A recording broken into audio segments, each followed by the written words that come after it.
বাবা, তোর বাপ তোকে দোকানে যেতে বলেছে। কেন মা? তোর বাবার অনেকটা অসুস্থ, তারপরও দোকানে গেছে। আমাদের অবস্থা তো তুই বুঝতে পারিস। একদিন দোকানে না খুললে আমাদের সংসার চলবে না। আচ্ছা মা, ঘরে গিয়ে ফ্রেশ হয়ে তারপর যাই। আচ্ছা, তাহলে তুই রুমে গিয়ে ফ্রেশ হয়ে আয়, আমি তোর জন্য ভাত বাড়ছি। তারপর স্বাধীন তার মায়ের কাছ থেকে রুমে চলে যায়। রুমে গিয়ে ফ্রেশ হয়ে স্বাধীন তার মায়ের কাছে গিয়ে বলতে লাগে, মা, কই তুমি? খেতে দাও। একটু বস, আমি খাবার নিয়ে আসছি। তারপর স্বাধীনের মা রুম থেকে বেরিয়ে রান্নাঘর থেকে খাবার বেড়ে নিয়ে এসে স্বাধীনের সামনে দেয়।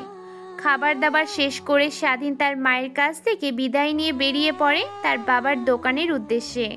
চলেন এবার স্বাধীনের পরিচয় দেওয়া যাক। আমাদের গল্পের নায়ক হচ্ছে স্বাধীন। তার বাবা একজন চাওয়ালা। ফুটপাতে তাদের একটা দোকান আছে। সে দোকানে যা ইনকাম হয় তা দিয়ে তাদের সংসার চলে। ফুটপাতে দিয়ে হাঁটতে হাঁটতে তার বাবার দোকানের সামনে চলে আসে স্বাধীন। তখনই স্বাধীনের বাবার স্বাধীনকে দেখে ফেলে। স্বাধীনকে উদ্দেশ্য করে তার বাবা বলতে লাগে, তুই এসেছিস বাবা? আমি আরো ভাবছিলাম যে দোকান বন্ধ করে বাসায় চলে যাব। শরীরের অবস্থা খুব একটা ভালো না। তাহলে তুমি এখন বাসায় গিয়ে রেস্ট নাও, আমি দোকানদারি করছি। শোন, তুই কিন্তু অনেক রাগী, কারোর সাথে খারাপ ব্যবহার করবি না। আচ্ছা বাবা, তুমি তাহলে বাসায় চলে যাও। আর শোন, সালাম মাস্তানে ভাই আসতে পারে, ও এসে যা চায় তাই দিবি, আর ওর কাছ থেকে টাকা চাইবি না। কেন বাবা, ওর কাছ থেকে টাকা চাইবো না কেন? শোন, পুরো শহরে বড় বড় ব্যবসায়ীরা ভয় পায় সালাম মাস্তান আর সালাম মাস্তানে ভাইদের, আর সেখানে তো আমরা মাত্র চাওয়ালা। তাই বলে কি মুখ বুজে সব কিছু সহ্য করব? হ্যাঁ, প্রয়োজন হলে তাই করবি, আর ওদের মুখের উপরে কিছু বলবি না। দেখবি আমার দোকান ভেঙে দিয়ে চলে যাবে, তখন না খেতে পেয়ে মারা যাব। আচ্ছা বাবা, তাদেরকে কি কিছুই বলবো না আমি? তারপর তার বাবা স্বাধীনকে দোকানটা বুঝিয়ে দিয়ে বাড়ির উদ্দেশ্যে হাঁটতে লাগে। তখন স্বাধীন পকেট থেকে 10 টাকা বের করে তার বাবাকে দেয়। কিসের টাকা এটা? তুমি যে সকালে আমাকে দিয়েছিলে কলেজে যাওয়ার জন্য টাকা, এটা সেই টাকা। আর আমার টাকা লাগেনি, তোমার তো শরীর অসুস্থ, তাই তুমি টাকাটা নিয়ে বাড়িতে যাও। আমার লাগবে না, তুই কালকে টাকা নিয়ে কলেজে যাস। কলেজ তো এখান থেকে মাত্র 2 কিলোমিটার দূরে, তো কলেজে হেঁটে যাওয়া যায়, আর আমার হাত খরচ লাগে না, সেটা তো তুমি ভালো করেই জানো। তারপর স্বাধীনের বাবা স্বাধীনের কাছ থেকে 10 টাকা নিয়ে একটা রিক্সা করে বাড়ির উদ্দেশ্যে রওনা হয়। তারপর স্বাধীন গিয়ে দোকানদারি করতে লাগে। একটু পর অনেকগুলা গুন্ডা একত্রিত তাদের দোকানের দিকে আসতে লাগে। এসে তাদের দোকানের সামনে নেমে তাদের দোকানের বেঞ্চেতে বসে স্বাধীনকে উদ্দেশ্য করে বলতে লাগে, কিরে ছোট, তোর বাপ কই? ভাই, বাবা একটু অসুস্থ, তাই বাসায় চলে গেছে। শালার পুরা এক পা খবরে গেছে, দোকানদারি কইরা খায়। তোর মতো একটা দামড়া ছেলে থাকতে বুড়া বাপরে দিয়া কেন দোকানদারি করায় খাস? সালামের ছোট ভাইয়ের কথাগুলো শুনে মুহূর্তে রেগে যায় স্বাধীন। পরক্ষণেই নিজেকে সামলে নিয়ে দোকানে বসে থাকে। একটু পর সালামের ছোট ভাই স্বাধীনকে উদ্দেশ্য করে বলতে লাগে, কিরে, তা ভালো চা বানাতে পারিস তো নাকি? হ্যাঁ ভাই, বানাতে পারি। তা 25টা চা বানা। তারপর স্বাধীন ভদ্র ছেলের মতো 25টা চা বানিয়ে সালামের ছোট ভাইয়ের পাশে থাকার প্রত্যেকটা ছেলেকে চা দেয়। সকলকে চা দিয়ে স্বাধীন দোকানের ভিতরে এসে চেয়ারে বসতে। ওই পাশ থেকে সালামের ছোট ভাই তার ছেলেগুলোকে উদ্দেশ্য করে বলতে লাগে, কিরে, তোরা আর কিছু খাবি? তারপর সালামের ছোট ভাই সেখান থেকে উঠে চলে যেতে যাবে। তখনই স্বাধীন পেছন থেকে সালামের ছোট ভাইকে বলতে লাগে, ভাইয়া, এতগুলো চা খেলেন, দামটা দিলেন না যে? চার দাম নিবি তাই না? হ্যাঁ, তাহলে দোকানের বাইরে আয়, টাকা নিয়ে যা। তারপর স্বাধীন দোকান থেকে বেরিয়ে সালামের ছোট ভাইয়ের কাছে গিয়ে টাকা নিতে যাবে। তখনই সালামের ছোট ভাই ঠাস ঠাস করে স্বাধীনের গালে থাপ্পড় লাগিয়ে দেয়। আর তখনই রেগে গিয়ে সালামের ছোট ভাই স্বাধীনকে উদ্দেশ্য করে বলতে লাগে, তোর সাহস কি করে হয় আমার কাছ থেকে টাকা চাওয়ার? এতে তোর সৌভাগ্য যে আমরা তোর বাবার দোকান থেকে চা খাই। জানিস কত বড় বড় রেস্টুরেন্টে মালিকরা বলে আমার এখানে খান ফ্রি, কিন্তু তোর বাবার হাতের চা এক অন্যরকম স্বাদ আছে। তার কারণে এখানে চলে আসি। আর তুই কি না আমাদের কাছ থেকে টাকা চাচ্ছিস? কথাটা বলে সেখান থেকে চলে যায় সালামের ছোট ভাই। হঠাৎ থাপ্পড় খেয়ে স্বাধীন মাটিতে পড়ে যায়। তারপর সেখান থেকে সালামের ছোট ভাই চলে যেতে স্বাধীন উঠে নিজের শরীর মুছে দোকানের ভিতরে গিয়ে দোকানদারি করতে লাগে। সন্ধ্যার দিকে দোকান বন্ধ করে ঘরের উদ্দেশ্যে রওনা হয় স্বাধীন। বাড়িতে গিয়ে দরজাতে নক দেয়। তার মা দরজা খুলে দেয়। স্বাধীনকে মন মরা দেখে তার মা স্বাধীনকে জিজ্ঞেস করে, কি হয়েছে বাবা, তোকে এমন দেখাচ্ছে কেন? পাশে তার বাবা বসেছিল। স্বাধীনের মুখের দিকে তাকিয়ে দেখে 5 আঙ্গুলের দাগ বসে আছে। তখনই স্বাধীনের বাবা স্বাধীনকে উদ্দেশ্য করে বলতে লাগে, তোকে বারবার করে মানা করেছিলাম যে সালাম মাস্তানের ছোট ভাইয়ের কাছ থেকে টাকা চাইবি না, কিন্তু চেয়েছিস আর টাকা দেয়নি আর তোকে থাপ্পড় মেরেছে। স্বাধীনের মুখের দিকে তাকিয়ে তার বাবা বুঝে যায় যে তার সাথে কি হয়েছে। তারপর স্বাধীনকে উদ্দেশ্য করে বলে ওঠে কথাগুলো। বাবার মুখ থেকে এরকম কথা শুনে মুহূর্তেই বোকা বনে যায় স্বাধীন। নিজেকে সামলে নিয়ে বাবাকে উদ্দেশ্য করে বলতে থাকে, না বাবা, তেমন কিছু হয়নি। সেখানে আর দাঁড়িয়ে না থেকে স্বাধীন তার রুমে চলে যায়। রুমে গিয়ে সোজা ওয়াশরুমে চলে যায়। ওয়াশরুম থেকে বেরিয়ে খাটে শুয়ে একটু রেস্ট নেয়। কিছুক্ষণ পর স্বাধীনের মা রুমে প্রবেশ করে। স্বাধীনকে উদ্দেশ্য করে বলতে লাগে, সোনা বাবা, রাগ করে কি করবি বল, আমাদের জীবনই এরকম। আর রাগ করে লাভ নাই, চল নিচে গিয়ে ভাত খেয়ে নে। তারপর স্বাধীন মায়ের সাথে নিচে চলে যায়। নিচে গিয়ে তার বাবার সাথে বসে খাবার খেয়ে সোজা তার রুমে চলে যায়। রুমে গিয়ে একটু পড়াশোনা করে আবার ঘুমিয়ে পড়ে। পরের দিন সকালবেলা স্বাধীনের ঘুম ভাঙে আজানের শব্দে। ঘুম থেকে উঠে অজু করে মসজিদে গিয়ে নামাজ পড়ে। ব্যস্ত শহরটাতে একটু হাঁটতে লাগে। হাঁটাহাঁটি শেষ করে বাসায় এসে ফ্রেশ হয়ে কলেজে যাওয়ার জন্য রেডি হতে লাগে। তখনই তার মা পিছন থেকে স্বাধীনকে উদ্দেশ্য করে বলতে লাগে, সোনা বাবা, আজকে তোর কলেজে যেতে হবে না। কেন মা, কলেজে যাব না কেন? তোর বাবার শরীরটা আজ অনেক খারাপ, আর বাসাতেও তেমন খাবার নেই। কালকে যা দোকানে থেকে এনেছি সব টাকা ওষুধ কিনে এনেছে তোর বাবা। সকালের জন্য ভাত হবে, কিন্তু দুপুরে কি খাবো তা ঠিক নেই। তুই দোকানে চলে যা, বিকেলে আসার সময় চাল ডাল কিনে আনিস। আচ্ছা মা। তারপর স্বাধীন তার কলেজের পোশাক চেঞ্জ করে আরেকটি পোশাক পরে নেয়। তারপর নিচে গিয়ে খাবার খেয়ে তার বাবার চায়ের দোকানের উদ্দেশ্যে রওনা হয়েছে। দোকানে গিয়ে দোকান খুলে বসে রয়েছে স্বাধীন। তখনই তার এক কলেজের বান্ধবী গাড়ি নিয়ে তাদের দোকানের সামনে দিয়ে যেতে লাগে। অমনি স্বাধীনকে দেখিয়ে ফেলে। ড্রাইভারকে গাড়ি দাঁড় করাতে বললে ড্রাইভার গাড়ি দাঁড় করায়। তারপর তার কাছে থাকা মোবাইল ফোন দিয়ে স্বাধীনকে সহ দোকানের একটা ছবি তুলে নেয়। অন্যদিকে স্বাধীন মন দিয়ে দোকানদারি করতে লাগে। বিকালের দিকে আবার সেই সালামের ছোট ভাই তার পোলাপান নিয়ে দোকানে চলে আসে। তারপর স্বাধীনকে উদ্দেশ্য করে বলতে লাগে, কিরে, আজকেও তুই তোর বাবা কই?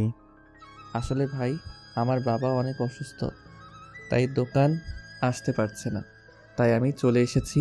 তুই তাহলে একটা কাজ কর, আমাদের দলে যোগ দে। প্রত্যেক দিন অনেক টাকা করে পাবি, আর তোর বাবার ভালো চিকিৎসা করাতে পারবি। ধন্যবাদ ভাইয়া বলার জন্য, কিন্তু আমি হালাল রোজগার করে খেতে চাই।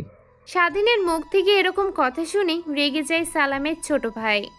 তারপর দৌড়ে স্বাধীনের কাছে গিয়ে ঠাস করে একটা থাপ্পড় দিয়ে বলতে লাগে, তার মানে কি তুই বলতে যাচ্ছিস যে আমরা যা রোজগার করে তা বেহালাল? হঠাৎ থাপ্পড় খেয়ে মাটিতে পড়ে যায় স্বাধীন। তারপর পড়া থেকে উঠতে উঠতে সালামের ছোট ভাই উদ্দেশ্য করে বলতে লাগে, কই ভাই, আমি কখন বললাম আপনারা যা রুজি রোজগার করেন তা বেহালাল? তারপর সেখান থেকে উঠে স্বাধীন দোকান রুমে গিয়ে সালামের ছোট ভাইদের জন্য চা তৈরি করে তাদেরকে দেয়। কালকে নাই আজকে টাকা না দিয়ে সেখান থেকে চলে যায়। তারপর দোকান থেকে যা রোজগার করেছে সে টাকাগুলো নিয়ে বাজারে গিয়ে চাল ডাল কিনে স্বাধীন বাড়িতে ফিরে। বাসায় গিয়ে দরজায় কড়া দিতে তার মা এসে দরজা খুলে দেয়। স্বাধীনের হাত থেকে বাজারের ব্যাগটা নিয়ে স্বাধীনকে উদ্দেশ্য করে বলতে লাগে, বাবা, তোকে এই 2টা দিন অনেক কষ্ট দিয়ে ফেলেছি। তোর বাবা সুস্থ থাকলে কখনো তোকে দোকানে পাঠাতাম না। তারপর স্বাধীন তার রুমে গিয়ে ফ্রেশ হয়ে খাটে শুয়ে পড়ে। অন্যদিকে স্বাধীনের মা স্বাধীনের হাত থেকে বাজারের ব্যাগটা নিয়ে রান্না বসিয়ে দেয়। কিছুক্ষণ পর রান্না শেষ হলে স্বাধীনকে ডাকতে লাগে, বাবা, খাবার রেডি, এসে খেয়ে যা। আসি মা। তারপর স্বাধীন তার রুম থেকে বেরিয়ে খাবার রুমে গিয়ে খাওয়া দাওয়া শেষ করে আবার রুমে চলে আসে। রুমে গিয়ে পড়তে বসে স্বাধীন। পড়াশোনা শেষ করে ঘুমিয়ে যায় পরের দিন। সকালবেলা ঘুম ভাঙে আজানের শব্দে। ঘুম থেকে উঠে নামাজ পড়ে। শহরটা একটু ঘুরে দেখে। ফুটপাতে, ফ্লাইওভার, অলিতে গলিতে পড়ে আছে অবনত শিশু। আর স্বাধীন মনে মনে ভাবছে, এদের জন্য যদি কিছু করতে পারতাম নিজেকে অনেক উপকৃত মনে হতো। যেখানে নিজেদেরই দিনকাল চলে কষ্টে, তাহলে এদের বিষয় নিয়ে ভাবাটা বোকামি। কিন্তু আমি যদি বড় হতে পারি তাহলে এদেরকে আমি দেখব। এই ভাবতে ভাবতে সেখান থেকে চলে যায় বাসায় স্বাধীন। বাসায় গিয়ে দেখে তার বাবা বসে থেকে টিভি দেখছে।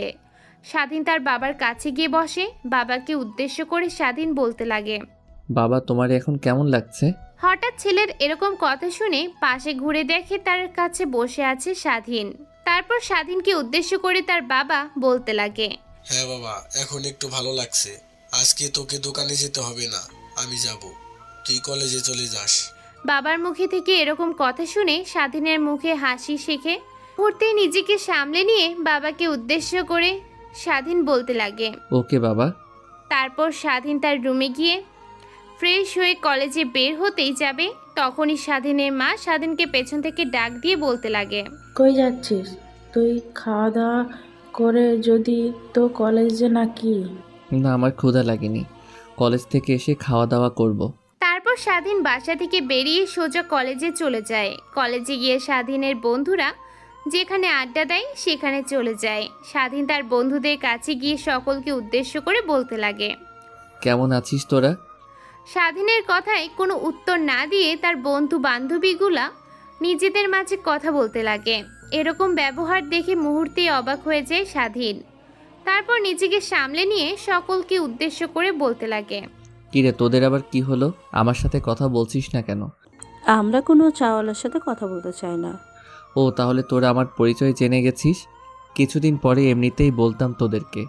আগে থেকে জেনে গেছিস, ভালো হয়েছে। দেখ, তোর সাথে আমরা কেউ আর কথা বলতে চাচ্ছি না। একটা সাধারণ চাওয়ালা আমাদের বন্ধু ভাবতে কীরকম গাও শিউরে ওঠে। আর শোন, আজ থেকে আমাদের বন্ধুত্ব এখানেই শেষ। এরকম কথা শুনে মুহূর্ত বোকা বনে যায় স্বাধীন। মাঠের দিকে তাকিয়েছিল, তখনই তার বন্ধু মেয়েগুলোকে উদ্দেশ্য করে বলতে লাগে, শোন, ও চাওয়ালার বা চাওয়ালার ছেলে যাই বলি না কেন, আলার পথে ইনকাম করে খায়। তোরা কেউ কি শিওর দিয়ে বলতে পারবি যে আমার বাবা হালাল পথে ইনকাম করে খায়?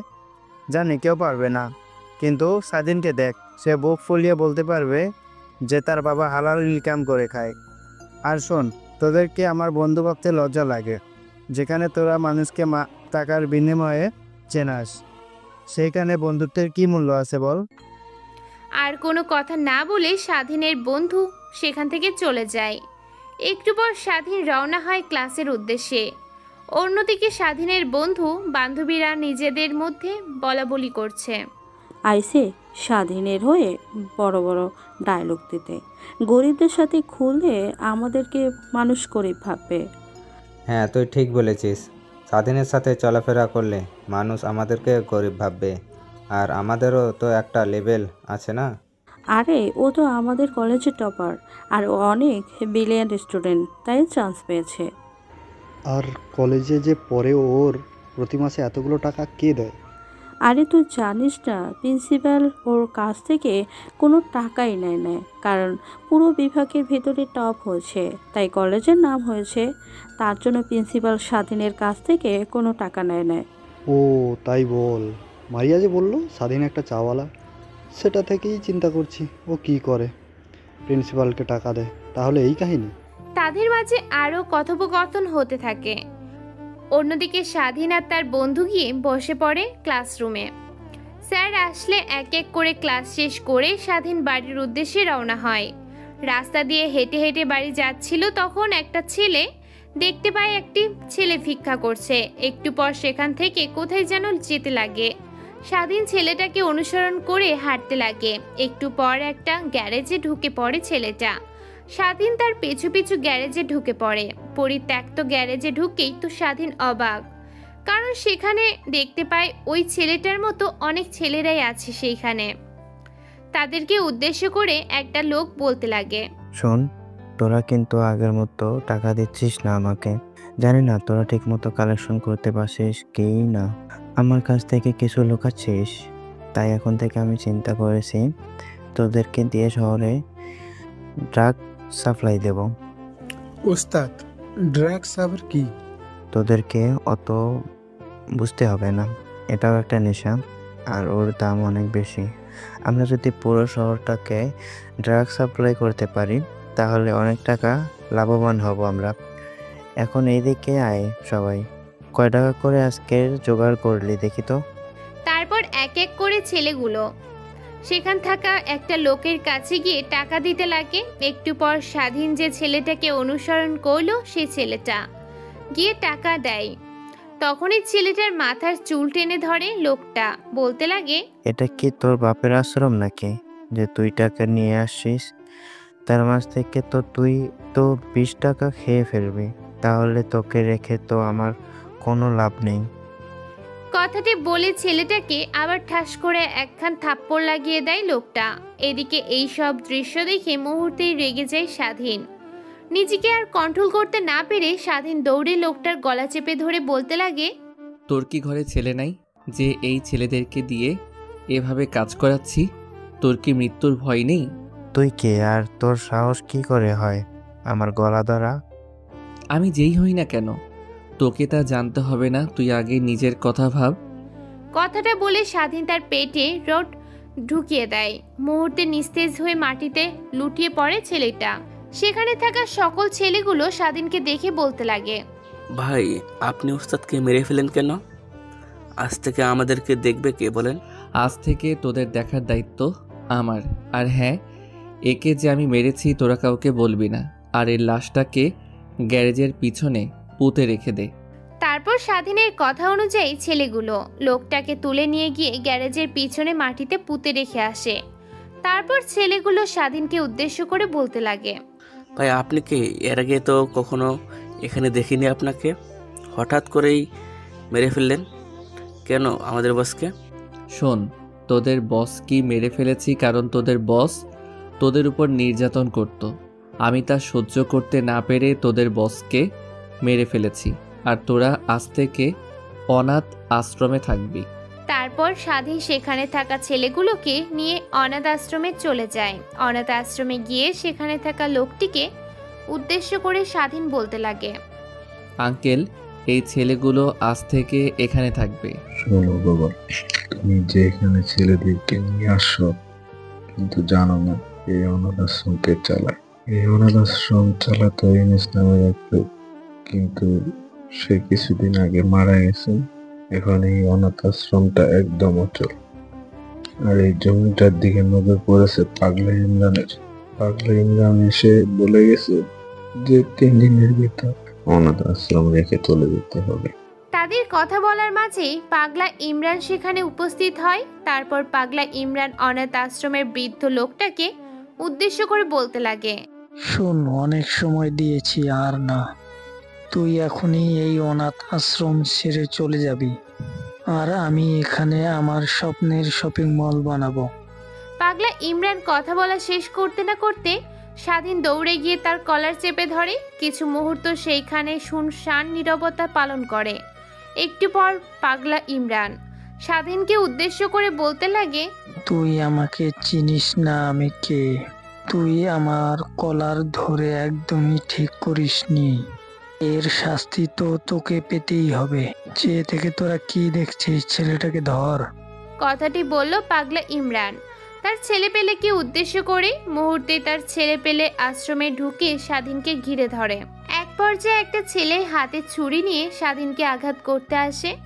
তাদের আসতে দেখে স্বাধীন তো এমনি রেগেছিল। ওরা যখন কাছে আসে, স্বাধীন এক এক করে প্রত্যেকটা ছেলেকে মেরে মাটিতে ফেলে দেয়। তারপর স্বাধীন পাগলা ইমরানের কাছে চলে যায়। স্বাধীন পাগলা ইমরানকে উদ্দেশ্য করে বলতে লাগে, কি যেন বলছিলি তুই? তোর পরিচয় তো এখন বল, তোর পরিচয় দেখি, তোর কত সাহস। হাতের মধ্যে ধারালো চাকু ঘোরাচ্ছিল আর বলছিল কথাগুলো স্বাধীন। মুহূর্তেই থমকে যায় পাগলা ইমরান। কি বলবে চিন্তা করতে লাগে সে। পরক্ষণে নিজেকে সামলে নিয়ে স্বাধীনকে উদ্দেশ্য করে বলতে লাগে শেষে, তুমি কে? এর আগে তো কখনোই দেখিনি তোমাকে। আজ থেকে সবাই চিনবে আমাকে। আমি হচ্ছি এই শহরের নতুন মাফিয়া। প্লিজ আমাকে ক্ষমা করে দাও। আমাকে প্লিজ মারবে না। তোদেরকে বিশ্বাস করার চেয়ে গলিতে ঘোরাফেরা করা কুকুরগুলোকে বিশ্বাস করা ভালো। এই বলে স্বাধীন পাগলা ইমরানের বুকে ছুরি ঢুকিয়ে দেয়। মুহূর্তে পাগলা ইমরানের নিথর দেহ মাটিতে লুটিয়ে পড়ে। তারপর স্বাধীন অনাথ আশ্রমে থাকা লোকটিকে উদ্দেশ্য করে বলতে লাগে, আজ থেকে কেউ আপনাকে বিরক্ত করতে আসবে না। আর পুলিশ আসলে বলবেন নিজেদের মাঝে ঝামেলা লেগে মারামারি করেছে তারাই। মাঝখান দিয়ে পাগলা ইমরান মরে গেছে। বৃদ্ধাশ্রমে থাকা লোকটিকে কথাটি বলে স্বাধীন। সেখান থেকে বাড়ির উদ্দেশ্যে রওনা হয়। বাসায় এসে স্বাধীন তার রুমে এসে ওয়াশরুমে চলে যায়। বেরিয়ে এসে খাটে শুয়ে রেস্ট নিচ্ছে আর মনে মনে ভাবছে স্বাধীন, আজ আমি এগুলো কি করলাম? নিজের হাত দিয়ে দুইটা মানুষকে মেরে ফেললাম। পরক্ষণে নিজেকে সামলে নিয়ে স্বাধীন আবার বলতে লাগে, না না না, এগুলো ভাবলে চলবে না। এই শহরের মানুষের পাশে আমার দাঁড়াতে হবে। আর আমি একটা নতুন শহর সবাইকে উপহার দেব, যাতে থাকবে না কোনো মাফিয়া, না থাকবে কোনো ডনের অত্যাচার, না থাকবে কোনো চাঁদাবাজি। শুয়ে থেকে কথাগুলোই ভাবছিল স্বাধীন। তখনই তার মা তার রুমে প্রবেশ করে। স্বাধীনকে উদ্দেশ্য করে বলতে লাগে, কিরে বাবা, তোর পিঠে কি হয়েছে? এরকম দাগ কেন? দেখি দেখি। তেমন কিছু না, ওয়াশরুমে গিয়ে পিছলে পড়ে গেছিলাম। একটু দেখে শুনে কাজ করবি না? কিভাবে কাজ করবি তুই? নিজে আয়, খাওয়া বেরিয়েছি, খাওয়া দাওয়া করে নে। আর আজকাল তোর বাবার শরীরটাও তেমন ভালো যাচ্ছে না। কালকে থেকে তুই আর কলেজে যাস না। তোর বাবা চালের দোকান দেখাশোনা করবি আর রাত্রে এসে পড়াশোনা করবি। কথাটা বলে স্বাধীনের মা স্বাধীনের রুম থেকে বেরিয়ে গেল। মার এরকম কথা শুনে স্বাধীন ভ্যাবাচাকা খেয়ে গেল। তারপর স্বাধীন নিজেকে সামলে নিয়ে নিচে এসে খাবার খেয়ে তার রুমে গিয়ে পড়তে লাগে। পরের দিন সকালবেলা প্রতিদিনের ন্যায় ঘুম ভাঙে আজানের শব্দে। ঘুম থেকে উঠে নামাজ পড়তে মসজিদে চলে যায় স্বাধীন। নামাজ শেষ করে শহরটাকে উপভোগ করার জন্য হাঁটতে লাগে স্বাধীন। হাঁটাহাঁটি করতে করতে হঠাৎ দেখতে পায় কিছু ছেলে একটা ছেলেকে ধরে মারছে। তখন ছেলেগুলোর কাছে গিয়ে বলতে লাগে, কি হয়েছে ভাই তোমাদের? এইভাবে ছেলেটাকে মারছো কেন? মারবো না তো কি করব? কি আদর করব নাকি? আমার হাত থেকে ফোন নিয়ে দৌড়ে দিয়েছে। কত বড় সাহস! কথাটি শেষ না করে ঠাস করে ছেলেটির গালে থাপ্পড় লাগিয়ে দেয় লোকটি। লোকটি এরকম ব্যবহারে স্বাধীন অনেকটাই রেগে যায়। পরক্ষণে নিজেকে সামলে নিয়ে লোকটিকে উদ্দেশ্য করে স্বাধীন বলতে লাগে, আপনার ফোন তো আপনি পেয়ে গেছেন তাই না? তাহলে ছেলেটাকে এভাবে মারছেন কেন? আপনি কে হে? সেই আসার পর থেকে শুধু জ্ঞান দিয়ে যাচ্ছেন। আপনি তো আবার এদের জ্ঞানের লোক নাকা। লোকটার মুখ থেকে এরকম কথা শুনে মুহূর্তেই বোকা বলে যায় স্বাধীন। পরক্ষণে নিজেকে সামলে নেয় নিয়ে লোকটিকে উদ্দেশ্য করে স্বাধীন বলতে লাগে, কি বলছেন কি আপনি? আমাকে কি দেখে আপনার ছিনতাইকারী মনে হচ্ছে? আর হ্যাঁ, একটা কথা, আপনার ফোন পেয়ে গেছেন, এখান থেকে চলে যান। ভাই এদেরকে ছাড় দিলেন, এরাই মাথা উঠে বসবে, তাই এদেরকে না মারলে সাইজ হয় না। লোকটি কথাটি বলেই ছেলেটির হাত থেকে ফোনটা নিয়ে নেয়, সেখান থেকে চলে যায়। লোকটি যাওয়ার পর ছেলেটিকে স্বাধীন ফুটপাতে বসিয়ে জিজ্ঞাসা করতে লাগে, তোমার নাম কি? ভাই সৌরভ। তুমি এই কাজ কেন করো? ভাই আমি এই কাজটা করতে চাই না, মানুষজন আমাদেরকে দিয়ে জোর করে করায়। কেন তোমাদেরকে জোর করে এই কাজ করাবে? আমরাও তো মানুষ, এই সমাজে বাঁচতে চাই, কিন্তু ফুটপাতে থাকি বলে কেউ সম্মান করে না, কাজ চাইলে কাজ দেয় না। আমাদেরও তো ক্ষুধা লাগে, কি করব বুঝতে না পেরে এই পথ বেছে নিয়েছি। শুনো, তোমাদের আর এই কাজ করতে হবে না, আজ থেকে তুমি আমার সাথে থাকবে। আমরা এই শহরটাকে নতুন করে জাগিয়ে তুলব। এই শহরে যারা অনিয়ম অন্যায় কাজ করে তাদেরকে আমরা শায়েস্তা করব। কিভাবে ভাই? তাদেরকে এই দুনিয়া থেকে চিরতরে মুছে ফেলবো। স্বাধীনের মুখ থেকে এরকম কথা শুনে সৌরভ মুহূর্তেই অবাক হয়ে যায়। নিজেকে সামনে নিয়ে সৌরভ স্বাধীনকে উদ্দেশ্য করে বলতে লাগে, কিভাবে চিরতরে মুছে ফেলবেন তাদেরকে? শোন, তোদের মতো আরও যারা অবহেলিত ছেলেপেলে আছে তাদেরকে নিয়ে আমি একটা মাফিয়া দল করব। তাদের কাজ থাকবে এই শহরটাকে সন্ত্রাস মুক্ত করা। তুই কি আমার সাথে কাজ করবি? হ্যাঁ ভাই, আমি আপনার সাথে কাজ করব। আর শোন, কখনো কাউকে বলবি না যে আমরা মাফিয়া, তাহলে কিন্তু আমাদের ক্ষতি হতে পারে। বুঝতে পেরেছিস? হ্যাঁ ভাই, বুঝতে পেরেছি। তাহলে আমরা কাল থেকে নেমে পড়ব। শোন, আমাদের কাজ হবে রাত্রিতে বের হওয়া। দিনের বেলা আমাদেরকে মানুষ সাধারণ মানুষ হিসেবে চিনবে, কিন্তু রাত হলে আমাদের ভয়ঙ্কর রূপ ধারণ করব। কালকে রাত্রিতে ঠিক এইখানে দেখা করবি তোর সাথে আরও ছেলেপেলেকে নিয়ে। ওকে ভাই। আর আমি দেখছি যে তোদেরকে কোনো কাজ পাইয়ে দিতে পারি কিনা। সৌরভের সাথে স্বাধীন আরও কিছু কথা বলে বাড়ির উদ্দেশ্যে রওনা দেয়। বাড়িতে গিয়ে দরজায় কড়া দিতে তার মা দরজায় এসে খুলে দেয়।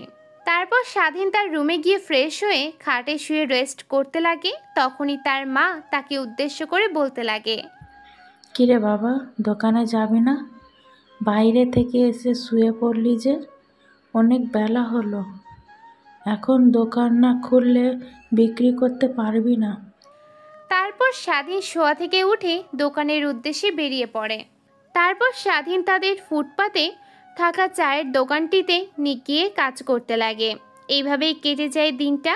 বিকেলের দিকে স্বাধীনদের চায়ের দোকানে চলে আসে সালামের ছোট ভাই। এসে প্রতিদিনের ন্যায় স্বাধীনকে উদ্দেশ্য করে বলতে লাগে সে, কিরে, আজকে তোর বাবা দোকানে আসেনি? না ভাই, বাবার শরীরটা দিন দিন কীরকম জানি খারাপের দিকে যাচ্ছে। স্বাধীনের এরকম কথা শুনে একটু মায়া লাগে। সালামের ছোট ভাইয়ের মুহূর্তেই নিজেকে সামলে নিয়ে স্বাধীনকে উদ্দেশ্য করে বলতে লাগে, 25টা চা দে, একটু চিনি বেশি করে। ভাইয়া দেখেন, এমনিতেই বাবার শরীরটা খুব খারাপ, আমি এসে দোকান চালাই। আপনি যদি প্রতিদিন এইভাবে এসে খেতে থাকেন তাহলে তো দোকান বন্ধ করে দিতে হবে আমাদের। আবার তুই আমার মুখের ওপর কথা বলছিস, তোর সাহস তো কম না। তারপর স্বাধীন আর কিছু না বলে তাদেরকে চা বানিয়ে দেয়। একটু পর তারা সেখান থেকে চলে যায়। অন্যদিকে স্বাধীন ভাবতে লাগে, তোদেরকে দিয়ে আমি শুরু করব।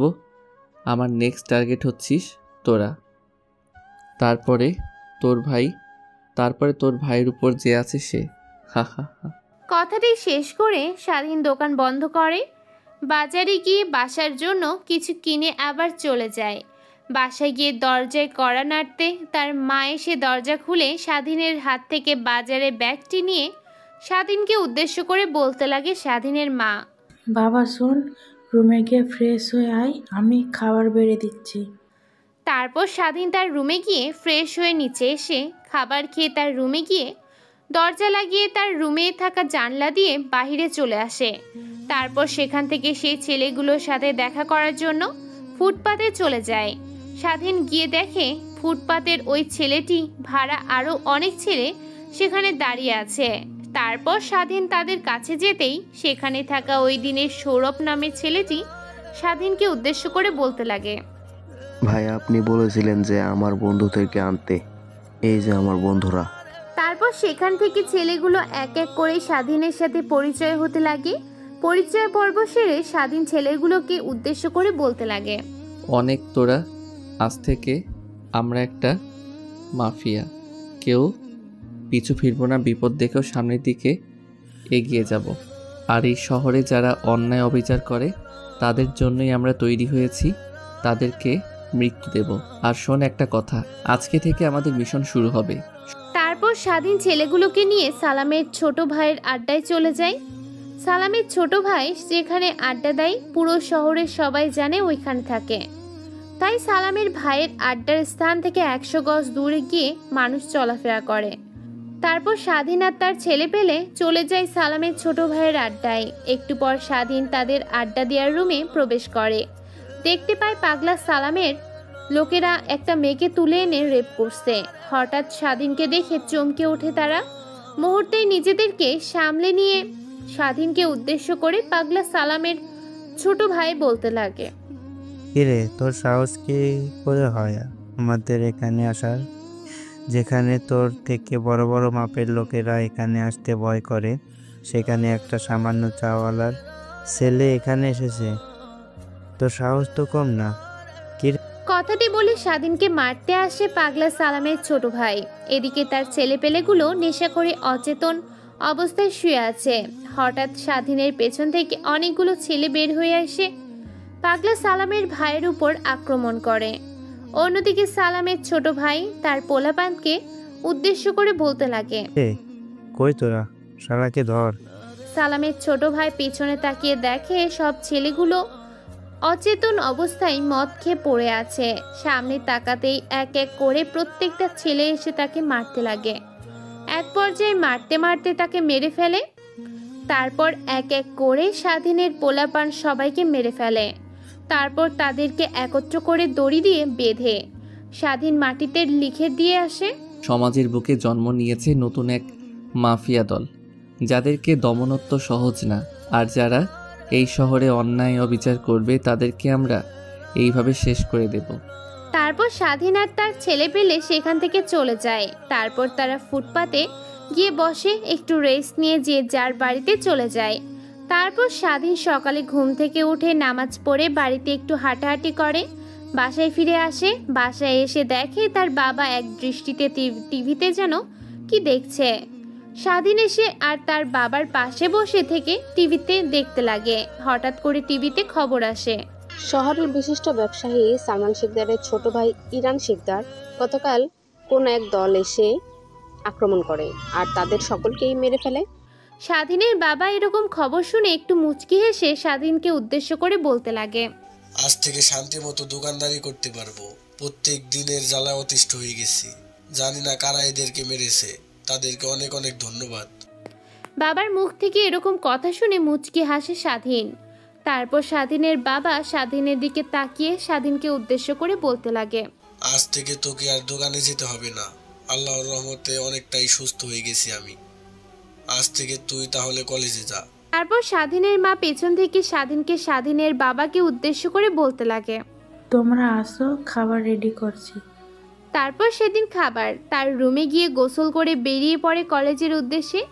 এদিকে স্বাধীনের সাথে তার আগের বন্ধুরা আর কথা বলে না, শুধুমাত্র শরীফুল বাদে। তারপর স্বাধীন কলেজে গিয়ে রুমে প্রবেশ করে। একটু পর শরীফুল তার কাছে এসে বসতে লাগে। আজ স্বাধীনকে উদ্দেশ্য করে বলতে লাগে শরীফুল, তোর কি হয়েছে, এরকম গুমরা মুখ করে আসিস কেন? তুই কি ওদের জন্য মন খারাপ করেছিস, যেখানে তোকে মূল্যায়ন করতে জানে না? না, তেমন কিছু না। আসলে আজকে আসতে দেখলাম ফুটপাত দিয়ে অনেক ছেলে না খেতে পেয়ে অন্যায়ের পথ বেছে নিচ্ছে। এগুলো দেখে আবার নিজের মধ্যে কী রকম জানি ফিল হতে লাগে।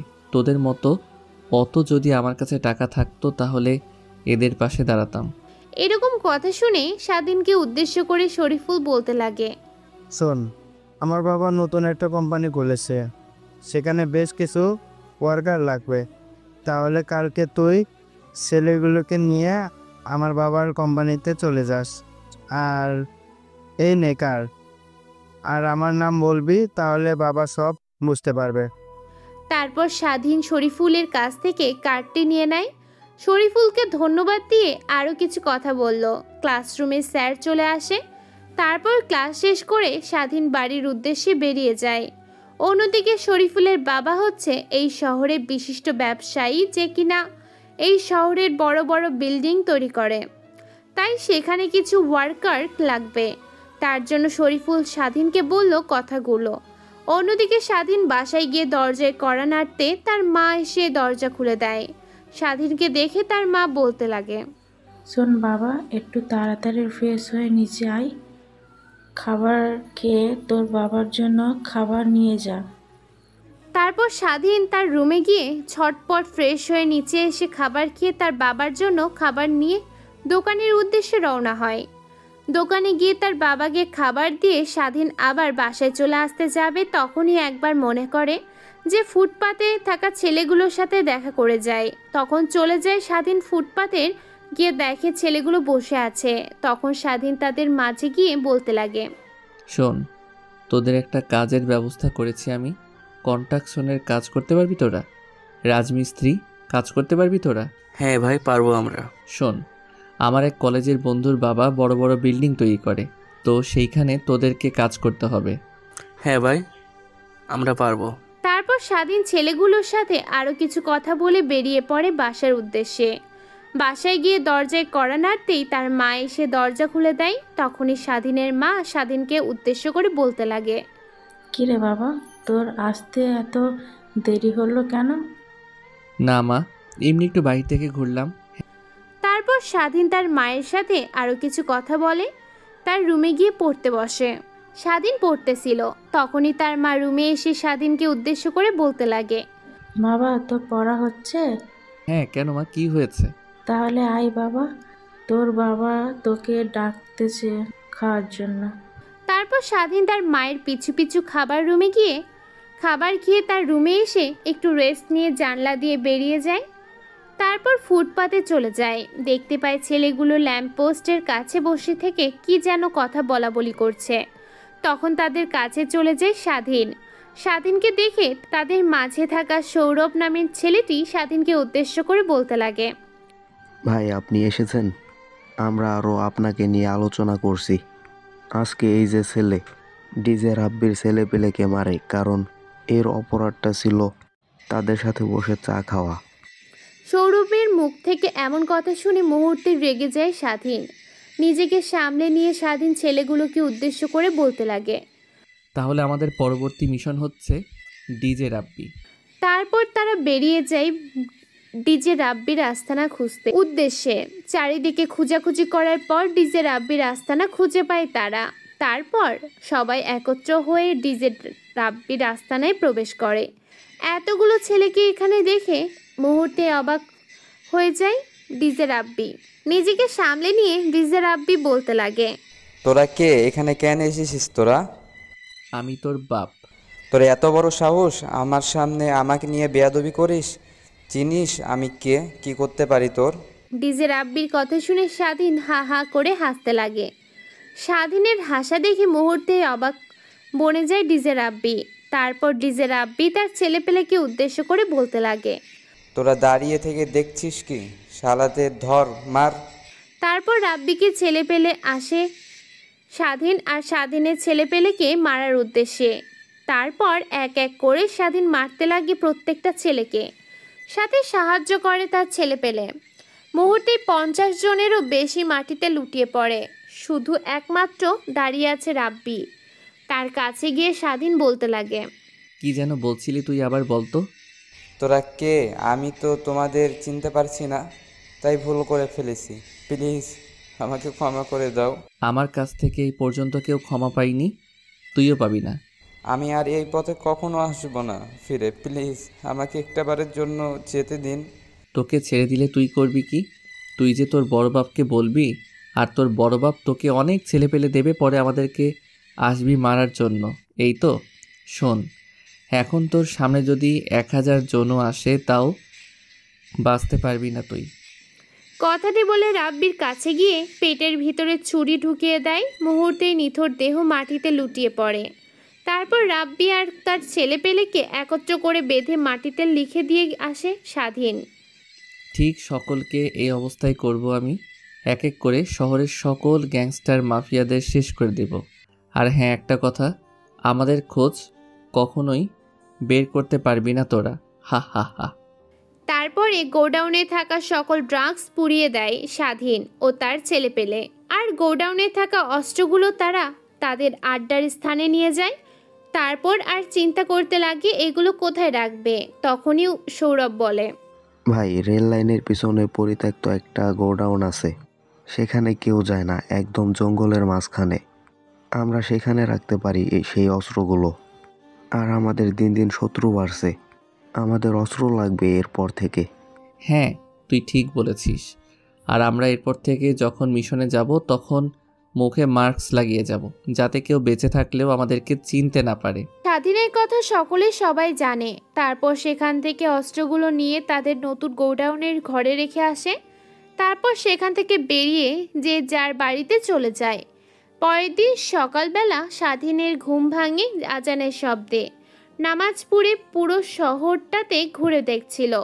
স্বাধীন হঠাৎ করে একটা মেয়ের সাথে ধাক্কা লাগে স্বাধীনের। পরক্ষণেই মেয়েটি এসে স্বাধীনের গালে ঠাস ঠাস করে থাপ্পড় লাগিয়ে দেয় আর বলতে লাগে, তোর ঘরে কি মা বোন নেই? এভাবে ধাক্কা দিলি কেন তুই? সরি, আমি দেখতে পাইনি। তার দেখতে পাবি কিভাবে? কানা হলে তো আর দেখতে পাবি না তুই। আমি তো বললাম দেখতে পাইনি, তারপরেও এত কথা বলছেন কেন? এমন কথা শুনে আবার স্বাধীনের গালে ঠাস ঠাস করে থাপ্পড় মেরে দেয় মারিয়া। হঠাৎ থাপ্পড়ে স্বাধীন ভ্যাবাচাকা খেয়ে যায়। আরেকটা থাপ্পড় দিতে যাবে তখনই স্বাধীন মারিয়ার হাত ধরে ফেলে আর মারিয়াকে উদ্দেশ্য করে বলতে লাগে, এতক্ষণ মুখ বুজে সহ্য করছিলাম, আর না, আমি তো বললাম ভুল করে হয়ে গেছে। তোর এত বড় সাহস আমার হাত ধরিস? চিনিস আমি কে? আপনি যেই হন না কেন, আপনি একজন মানুষ, এটাই আপনার আসল পরিচয়। মেয়েটার সাথে কথা বলছিল তখনই দেখতে পায় স্বাধীন কিছুটা দূর থেকে একটা লোক তাকে কি যেন বলছে। স্বাধীন লোকটার ইশারা বুঝতে না পেরে সেখানে স্থির হয়ে দাঁড়িয়ে আছে। কিরে, কথা বলছিস না কেন? আমার পরিচয় জানিস? না। আমার বাবা হলো এই শহরের নতুন এসআই, আর তুই আমার সাথে বেয়াদবি করছিস। এর ফল কি হবে তুই জানিস? মেয়েটার সাথে কথা বলতে বলতেই লোকটি স্বাধীনের কাছে চলে আসে।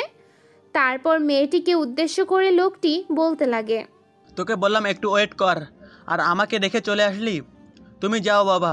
লোকটির কথা বলার ধরন দেখে বুঝতে পারলো যে এটা মেয়েটির বাবা। আর তখন স্বাধীনকে না মেয়েটিকে ইশারা দিয়েছে। দেখো না বাবা, এই ছেলেটা আমাকে ধাক্কা দিয়ে আবার আমার উপরে গলাবাজি করছে। আসলে আঙ্কেল, আমি খেয়াল করিনি, সেই রকম হঠাৎ করে ধাক্কা লেগে গেছে। আমি সরি বলেছি, তারপরও আমাকে অনেকগুলো থাপ্পড় মেরেছে। আর আমার মেয়ের হয়ে আমি সরি? না আঙ্কেল, সরি বলার কি আছে? ওকে। কথাটা বলে সেখান থেকে স্বাধীন গট গট করে চলে যেতে লাগে। তখনই মারিয়া তার বাবার দিকে তাকিয়ে তার বাবাকে উদ্দেশ্য করে বলতে লাগে, বাবা, তুমি ছেলেটাকে সরি বললে কেন? ভুলটা তো ওর ছিল। শোন, আমি মানুষ দেখলে বুঝতে পারি যে কে কী রকম, আর ছেলেটাকে দেখে মনে হচ্ছে ছেলেটা একদম নির্বোধ। ভুলটা তোর। আর দেখলি না ছেলেটার ফ্রেশটা তে কীরকম যেন মায়া জন্ম ছিল। তারপর মারিয়া মনে মনে ভাবতে লাগে, তাহলে কি ভুলটা আমারই ছিল? খামোখা তাকে মারলাম, আমার কাছে ধাক্কা দিয়েছিল, এটা তো ভুল না। হয়তো না বুঝি কিংবা না দেখে, কিন্তু সামনের দিকে তাকিয়েই তো আসছিল। বোধহয় মনে মনে কোনো কিছু চিন্তা করছিল। এই কথাগুলো ভাবছে আর আনমনেই হাঁটতে লাগে। হঠাৎ করে মারিয়া একটা ছেলের সাথে ধাক্কা খায়। ছেলেটার দিকে তাকিয়ে মারিয়া বলতে লাগে, সরি ভাইয়া, আমি আসলে বুঝতে পারিনি। It's okay. মারিয়ার আর বোঝার বাকি রইল না যে ছেলেটা কোনো কিছু চিন্তা করছিল আর হঠাৎ করে ধাক্কা লাগে আমার সাথে। তখনই পাশ থেকে মারিয়ার বাবা মারিয়াকে উদ্দেশ্য করে বলতে লাগে, তুই যে এখন ছেলেটাকে ধাক্কা দিলি, তাহলে কি তোর না ছেলেটার দোষ? তারপর মারিয়া আর মারিয়ার বাবা জগিং শেষ করে তাদের বাসার উদ্দেশ্যে রওনা হয়। বাসায় গিয়ে ক্লান্ত শরীর নিয়ে মারিয়া আর মারিয়ার বাবা বসার রুমে বসে পড়ে। তখনই মারিয়া তার মাকে উদ্দেশ্য করে বলতে লাগে, মা, 2 কাপ কফি দিও তো আমাদের। তোরা একটু ওয়েট কর, আমি বানিয়ে নিয়ে আসছি। তারপর মারিয়া আর তার বাবা বসে থেকে টিভিতে খবর দেখছিল। হঠাৎ করে একটা খবরে চোখ আটকে যায় মারিয়া আর মারিয়ার বাবার। খবরটা ছিল এই রকম, শহরের নামকরা ডন ডিজে রাব্বিকে কে বা কারা যেন তার দলবল সহ খুন করে রেখে গেছে আর মাটিতে মেসেজ লিখে গেছে, শহরে যারা খারাপ কাজ অন্যায়ের সাথে জড়িত তাদেরকে শুধরানোর জন্য, না হলে এর মতো সবাই অবস্থা হবে। এই কথাগুলো বলছে মাফিয়া গ্রুপ। মারিয়ার বাবা এরকম খবর পেয়ে চমকে যায়। তখনই তার ফোনে একটা ফোন আসে।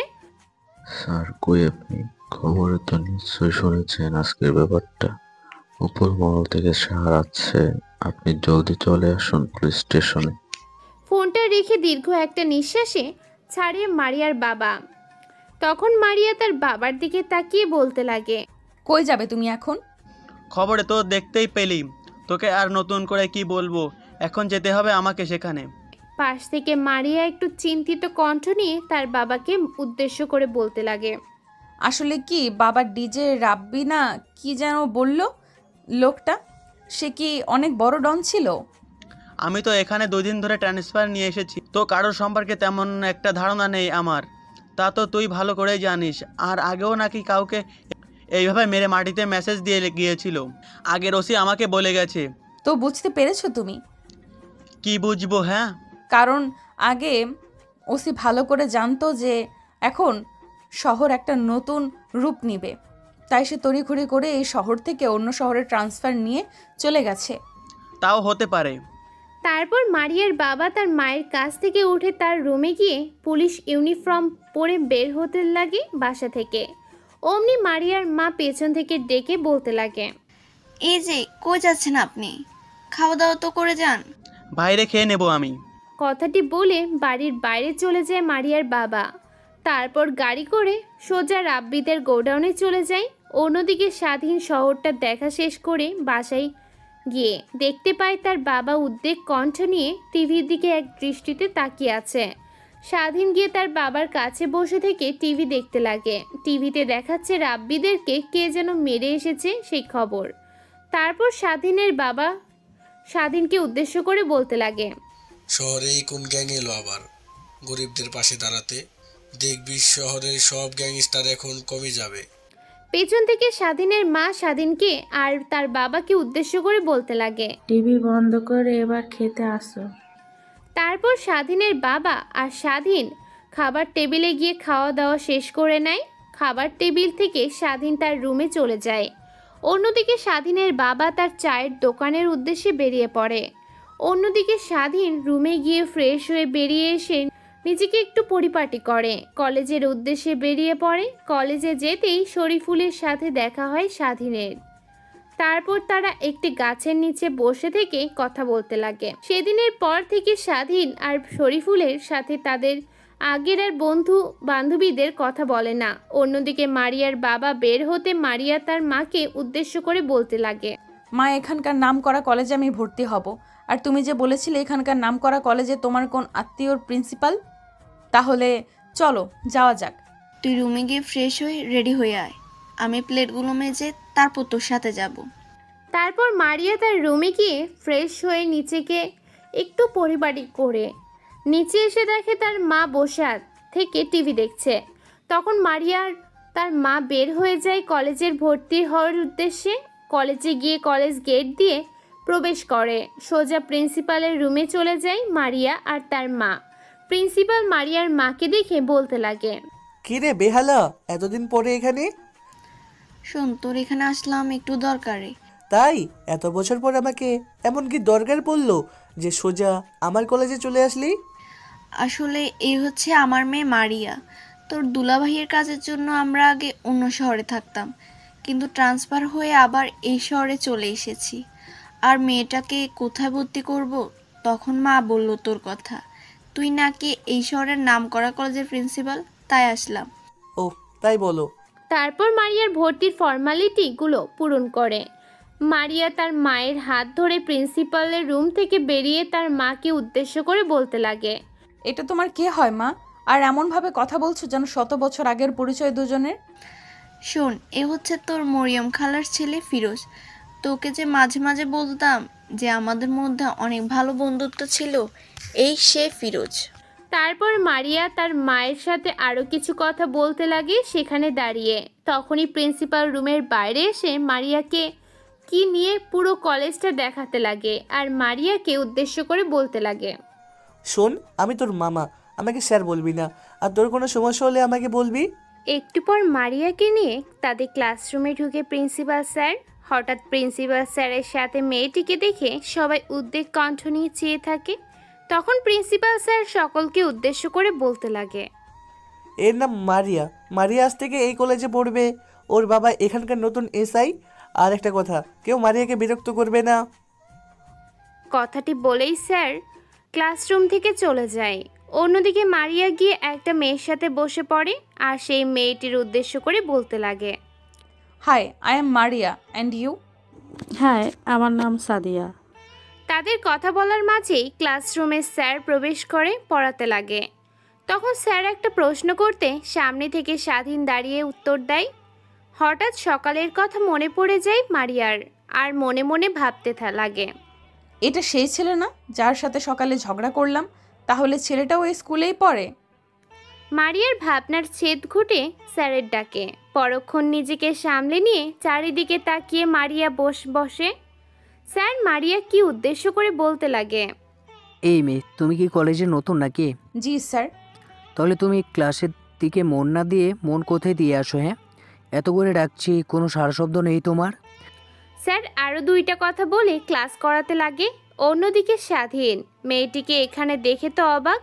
তারপর এক এক করে ক্লাস শেষ করে স্বাধীন কলেজ থেকে বের হতে যাবে, তখন পিছন থেকে মারিয়া ডেকে বলতে লাগে, এই যে আপনাকে বলছি, সে কখন থেকে ডাকছি, শুনতে পান না নাকি? আসলে সকালের জন্য আই এম সরি, আমি বুঝতে পারিনি। আর হ্যাঁ, আজকে থেকে তো আমরা ক্লাসমেট। তো তোমার নামটা একটু বলবে? আমার নাম স্বাধীন। আমার বাবা পেশায় একজন চাওয়ালা। কি চাওলা? তাহলে তুমি এত ব্যয়বহুল কলেজে কিভাবে পড়ছো? আসলে তুমি কলেজে নতুন তো, ধীরে ধীরে সব জানতে পারবে আমার সম্পর্কে। কথাটা বলে সেখান থেকে চলে যায় স্বাধীন। অন্যদিকে মারিয়া ছেলেটি এরকম অ্যাটিটিউড দেখে মনে মনে বলতে লাগে, চাওয়ালা ছেলে হয়ে আবার তার অ্যাটিটিউড কি? তারপরে মারিয়াও সেখান থেকে বাসায় চলে যায়। অন্যদিকে স্বাধীন বাসায় গিয়ে ফ্রেশ হয়ে খাবার খেয়ে ফুটপাতে চলে যায়। ফুটপাতে গিয়ে ছেলেগুলোকে নিয়ে শরীফুলের দেওয়া অ্যাড্রেস অনুযায়ী তার বাবার কোম্পানিতে চলে যায়। তারপর কোম্পানিতে গিয়ে কার্ড দেখাতে স্বাধীনকে শরীফুলের বাবার ডেস্কে নিয়ে যায়। সেখানে থাকা পিয়ন স্বাধীন শরীফুলের বাবার ডেস্কে গিয়ে তার নাম বলতেই শরীফুলের বাবা স্বাধীনকে উদ্দেশ্য করে বলতে লাগে, তোমাকে আর কিছু বলতে হবে না। শরীফুল তোমার সম্পর্কে আমার কাছে অনেক কিছুই বলেছে। আর কয়জন ছেলে এসেছে তোমার সাথে? আঙ্কেল, আমার সাথে 25 জন ছেলে এসেছে। আর ওদেরকে থাকা খাওয়া নিয়ে চিন্তা করতে হবে না। আমার কোম্পানি থেকে ওদেরকে থাকা খাওয়ার ব্যবস্থা করে দেবে। আর মাসে কিন্তু অল্প টাকা বেতন, 15,000 টাকা। আঙ্কেল, এতেই ওদের হয়ে যাবে। ওদের শুধু থাকার আর খাওয়ার অসুবিধা, আর আপনি থাকা খাওয়া ফ্রি করে দিলেন। অনেক অনেক ধন্যবাদ। তারপর স্বাধীন রুম থেকে বেরিয়ে ছেলেগুলোকে উদ্দেশ্য করে শরীফুলের বাবার কথাগুলো বলে। ছেলেগুলোরা অনেক খুশি হয়ে কথাটি শোনে। তারপর তাদেরকে সেখানেই রেখে স্বাধীন বাড়ির উদ্দেশ্যে বেরিয়ে পড়ে। বাড়ির উদ্দেশ্যে বের হওয়ার আগে ছেলেগুলোকে স্বাধীন বলে আসে, আজ থেকে আমরা ফুটপাতে দেখা করব না। আজ থেকে রাত 9টার দিকে তোমাদের এখান থেকে কিছুটা দূরে যে একটা ফাঁকা মাঠ আছে, সেইখানে দেখা করব। কথাটি বলে স্বাধীন বেরিয়ে পড়েন। বাসায় গিয়ে দরজা কড়া নাড়তেই তার মা দরজা খুলে স্বাধীনকে উদ্দেশ্য করে বলতে লাগে, কই গেছিস বাবা তুই? সেই কলেজ থেকে এসে বেরিয়েছিস আর এই মাত্র আসছিস? মায়ের এরকম কথা শুনে একটু চমকে যায়। মুহূর্তেই নিজেকে সামলে নিয়ে স্বাধীন তার মাকে সকল কথা খুলে বলে। তার মা সব শুনে অনেকটাই খুশি হয়, কারণ তাদের ছেলের এমন উর্বরতা দেখে। তারপর স্বাধীন তার রুমে গিয়ে ফ্রেশ হয়ে নিচে এসে খাবার খেয়ে তার রুমে গিয়ে পড়তে বসে।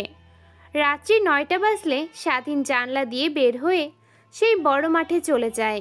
গিয়ে দেখতে পায় সেখানে ছেলেগুলো আগে থেকেই উপস্থিত।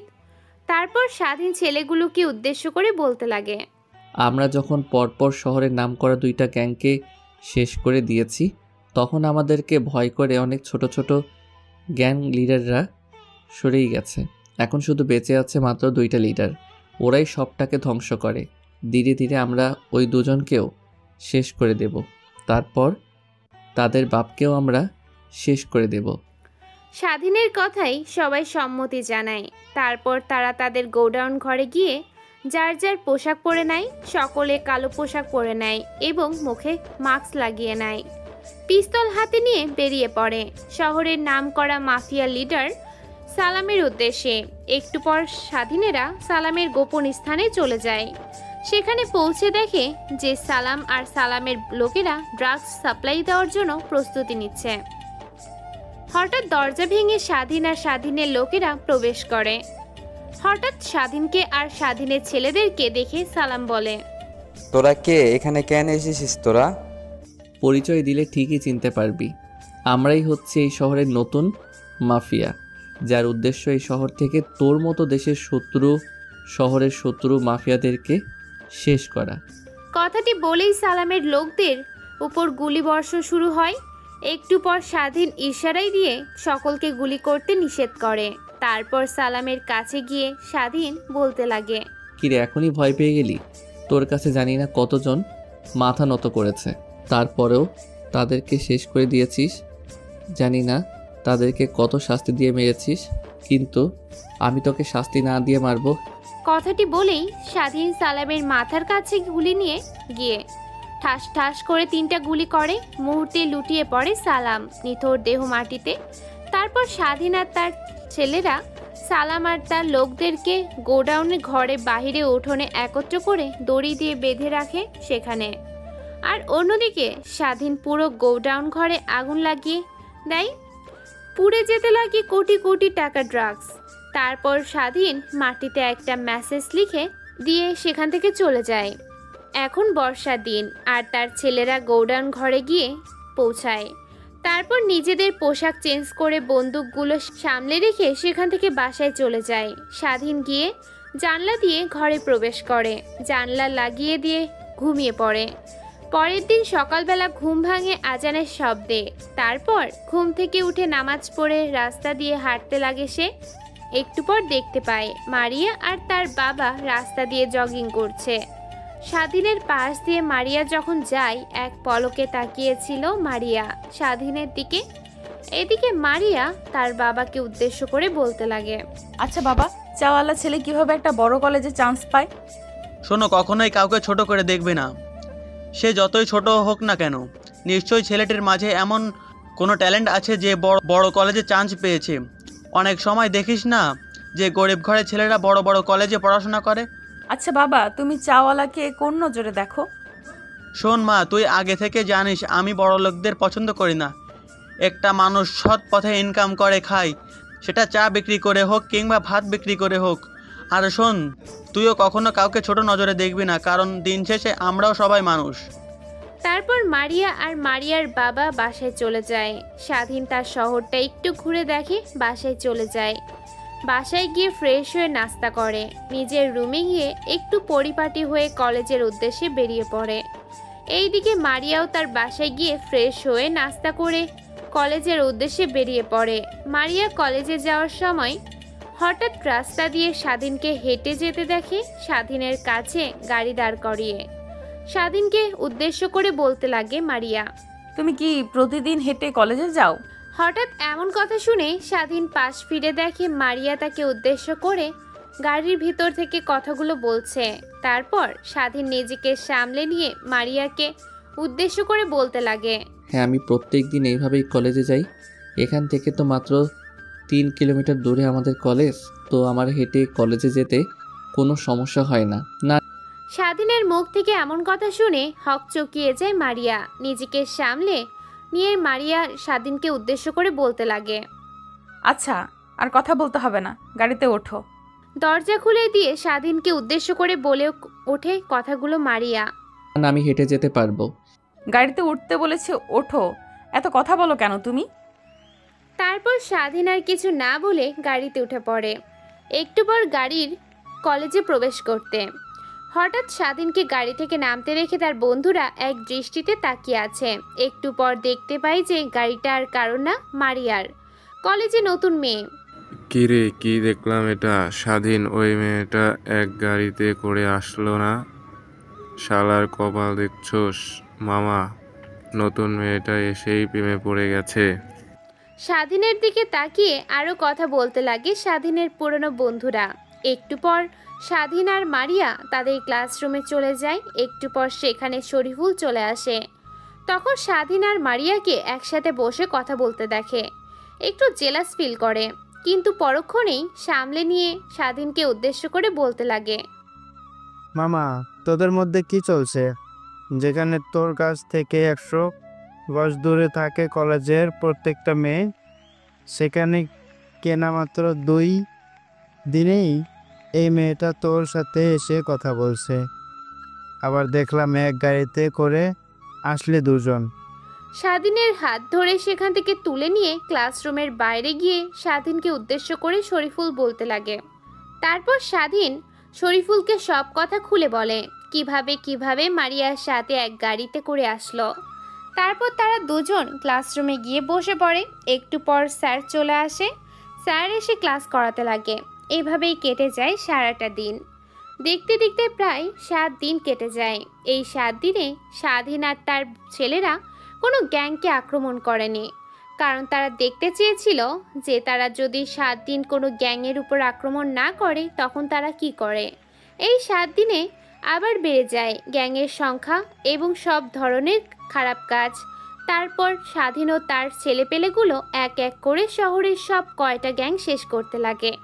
অন্যদিকে বিশিষ্ট ব্যবসায়ী রফিক চৌধুরী তার ছেলেকে উদ্দেশ্য করে বলতে লাগে, কে এই নতুন মাফিয়া, যেখানে শহর থেকে সকল মাফিয়া ডনদেরকে মেরে মেরে বিতর্ক করছে? যত টাকা লাগে আমি দেব, যেভাবে পারিস বের কর নতুন মাফিয়া ডনকে। অন্যদিকে ক্লাসরুমে বসেছিল স্বাধীন। তখন তার কাছে এসে মারিয়া তার হাত ধরে টানতে টানতে একটা নিরিবিলি স্থানে নিয়ে যায়। তারপর স্বাধীন মারিয়াকে উদ্দেশ্য করে বলতে লাগে, কি হলো, তুমি এখানে আনলে কেন? আসলে তোমাকে একটা কথা বলার ছিল, তার জন্যই এখানে ডেকে এনেছি। কি এমন কথা বলবে যে ক্লাসরুম থেকে এখানে নিয়ে আসলে? ভাবে যে বলবো তোমাকে। এত ভঙ্গিমা না করে কি হয়েছে বলো। আসলে স্বাধীন, আমি প্রথম দেখায় তোমাকে ভালোবেসে ফেলি। এরপর জানি না কিভাবে তোমার সাথে দেখা, কিভাবে তোমার সাথে পরিচয়, তা আমি জানতেও চাই না। তুমি কি থাকবে আমার জীবনে এক নতুন অধ্যায় হয়ে, বাকিটা পথ চলার এক নতুন মানুষ। মারিয়ার মুখ থেকে এরকম কথা শুনে মুহূর্তেই অবাক হয়ে যায় স্বাধীন। মারিয়ার এমন প্রশ্নে কি বলবে কোনো উত্তর খুঁজে পাচ্ছে না। না পেয়ে মারিয়াকে উদ্দেশ্য করে স্বাধীন বলতে লাগে, দেখ, তোর আর আমার সম্পর্ক রাতের দিনের তফাৎ। যেখানে তোর বাবা একজন পুলিশের এসআই আর আমার বাবা সামান্য চাওয়ালা। বাবা ইনকাম করে, দিন এনে দিন খেতে হয়, কিছুদিন না খেয়ে ঘুমাতে হয় রাতে। তুই কখনোই আমার সাথে সুখে থাকতে পারবি না। এর থেকে বেটার হয় আমরা বন্ধু হিসেবে থাকি।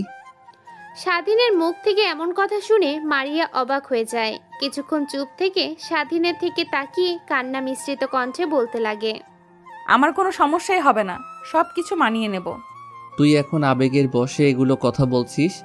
কিছুদিন পর যখন খেতে পারবি না তখন ঠিকই বুঝতে পারবি, আর তখন আমাকে ছেড়ে চলে আসবি। কথাটি বলেই মারিয়ার সাথে আর কোনো কথা না বলে স্বাধীন সোজা ক্লাসরুমে চলে যায়। এদিকে মারিয়া স্ট্যাচুর মতো সেখানেই দাঁড়িয়ে আছে। তারপর সেখান থেকে মারিয়াও ক্লাসরুমে গিয়ে নিজের সিটে বসে। স্বাধীন একবার মারিয়ার দিকে তাকিয়ে দেখে তার চোখ বেয়ে পানি পড়ছে।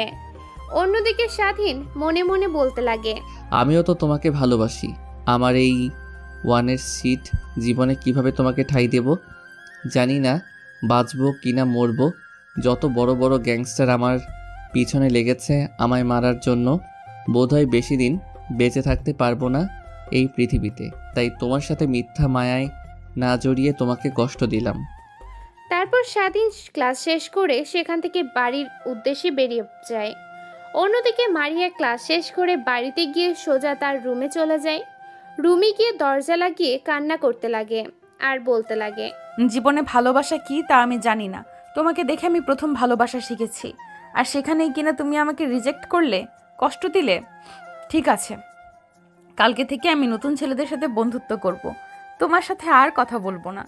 অন্যদিকে স্বাধীন ফ্রেশ হয়ে খাবার খেয়ে একটু পরে যখন রাত্রি 9টা বাজে, তখন স্বাধীন জানালা দিয়ে বের হয়ে মাঠে গিয়ে ছেলেদের সাথে দেখা করে। তাদের গোডাউন রুমে গিয়ে যে যার পোশাক পরে বন্দুক হাতে নিয়ে বেরিয়ে পড়ে আরেক নতুন গ্যাংকে শেষ করার উদ্দেশ্যে। পরের দিন সকালবেলা ঘুম থেকে উঠে নামাজ পড়ে, খাওয়া দাওয়া শেষ করে কলেজের উদ্দেশ্যে বেরিয়ে পড়ে স্বাধীন। আজকে তাকে হেঁটে যেতে হয়, প্রতিদিন তো মারিয়া নিয়ে যায় তাকে। আজকে মারিয়ার গাড়ি চলে গেল, স্বাধীনকে নিয়ে যায় না সাথে। স্বাধীন মনে মনে ভাবতে লাগে, মেয়েটাকে কালকে যে আঘাত দিয়েছি তাতে তো একটু অভিমান করবেই। তারপর স্বাধীন সোজা কলেজে চলে আসে। কলেজে এসে দেখে মারিয়া স্বাধীনের পুরনো বন্ধুদের কাছে বসে আড্ডা দিচ্ছে। স্বাধীন এক পলক ওইদিকে তাকিয়ে ক্লাসরুমের উদ্দেশ্যে রওনা হয়। ক্লাসরুমে গিয়ে শরীফুলের কাছে বসে পড়ে স্বাধীন। একটু পর মারিয়া আর তার বন্ধুরা চলে আসে। স্বাধীনের দিকে একবার ফিরেও তাকায় না মারিয়া। এতে অনেকটা রাগ হয় স্বাধীনের। একটু পর স্যার এসে ক্লাস করাতে লাগে। অন্যদিকে প্রতিদিনের ন্যায় স্বাধীনের নজর ক্লাসের দিকে নেয়। আজকে শুধু এক দৃষ্টিতে তাকিয়ে আছে মারিয়ার দিকে। স্বাধীনকে এভাবে তাকিয়ে থাকতে দেখে স্যার স্বাধীনের উদ্দেশ্য করে বলতে লাগে, কি হয়েছে তোমার? স্বাধীন এরকম আনমনা হয়ে ক্লাস করছো কেন? ক্লাসের দিকে মন নেই? স্যার এরকম ধমক শুনে স্বাধীনের ঘোর কাটে এবং সে ক্লাসের দিকে মনোযোগ দেয়। পরে কলেজ শেষ করে মারিয়া তার গাড়ির দিকে রওনা হয়। অমনি স্বাধীন এসে পেছন থেকে মারিয়ার হাত চেপে ধরে। পিছনে ঘুরে মারিয়া দেখে স্বাধীনকে। স্বাধীনের হাত থেকে হাতটা জোর করে ছাড়িয়ে নেয়, আবার হাঁটতে লাগে গাড়ির উদ্দেশ্যে। স্বাধীন পেছন থেকে আবার হাত চেপে ধরে, আবার হাত ছাড়াতে যাবে তখন স্বাধীন মারিয়াকে উদ্দেশ্য করে বলতে লাগে, তোমার সাথে কিছু কথা বলতে চাই, প্লিজ একটু এদিকে আসবে? যা বলবে এখানেই বলো, আমার বাসায় যেতে হবে তাড়াতাড়ি। প্লিজ একটু এদিকে আসো, বেশি সময় নেব না, তোমাকে কিছু গুরুত্বপূর্ণ কথা বলবো। স্বাধীন মারিয়ার দেয়া অবহেলা সহ্য করতে পারছে না, তাই চিন্তা করেছে মারিয়াকে সব কথা খুলে বলবে স্বাধীন। তারপর মারিয়ার হাত ধরে একটা গাছের নিচে গিয়ে বসে স্বাধীন।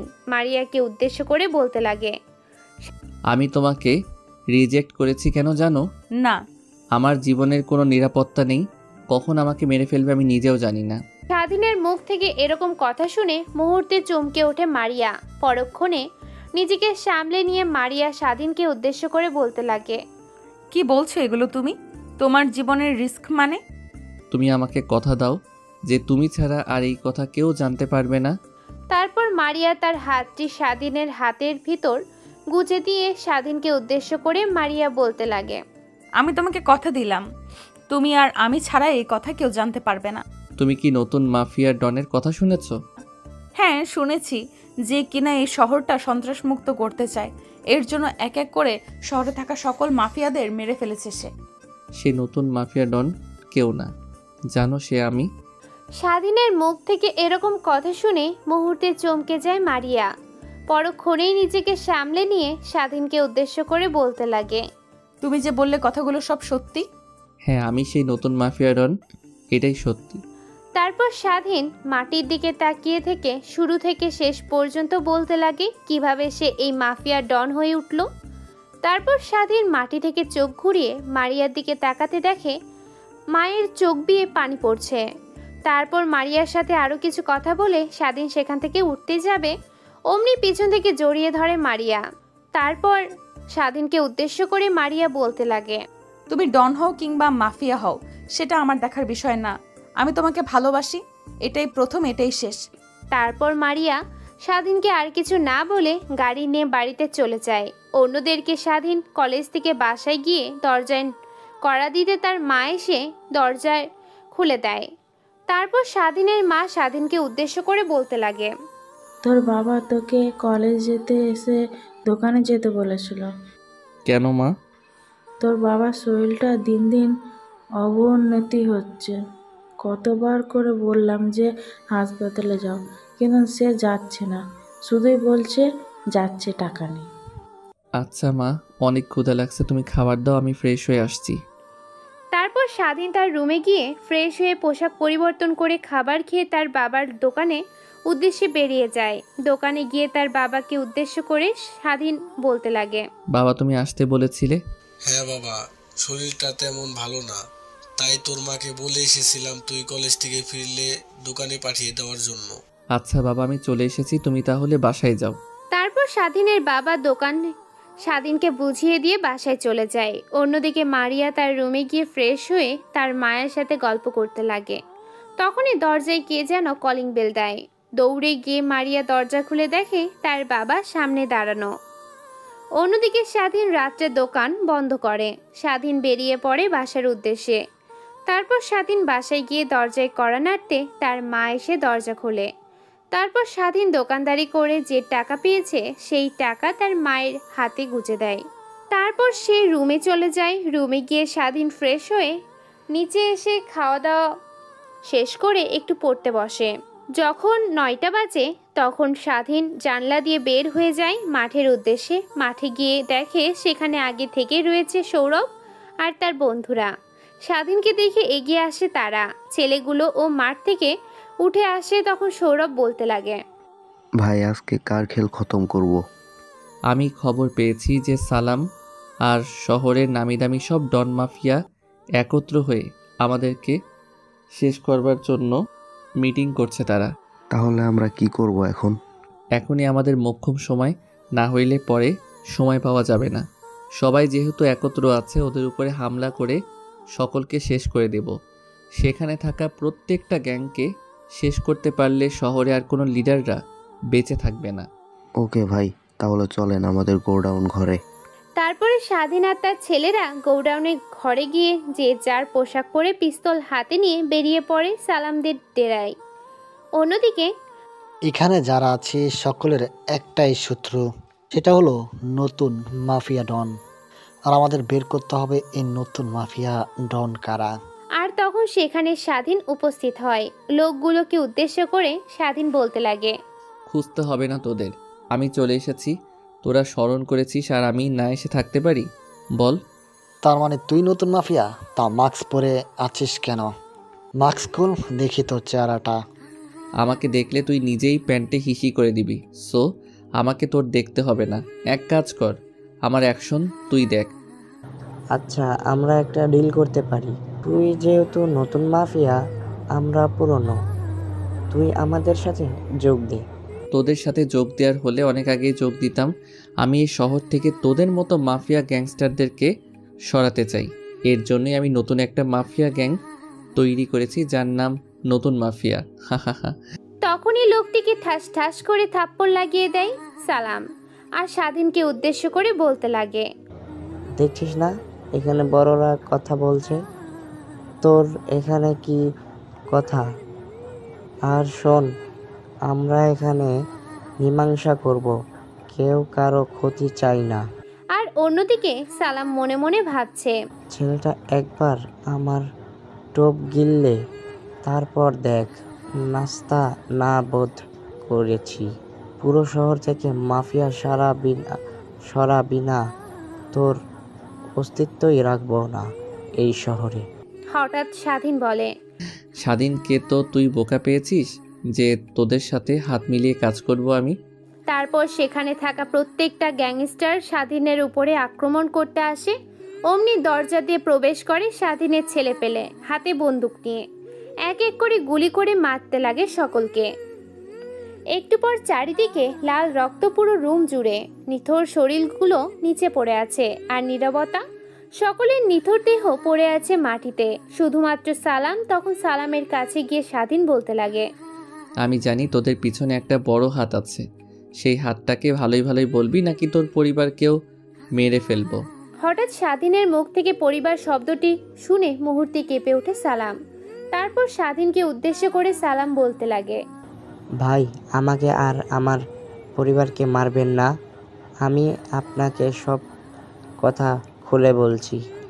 তারপর সালামকে সেইখান থেকে নিয়ে গিয়ে চেয়ারে বসিয়ে বেঁধে রাখে। সালামকে প্রশ্ন করতে লাগে, তোকে মারবো না, তুই যদি সত্যি কথা বলিস তোদের পিছে কে আছে সত্যি কথা বলবি।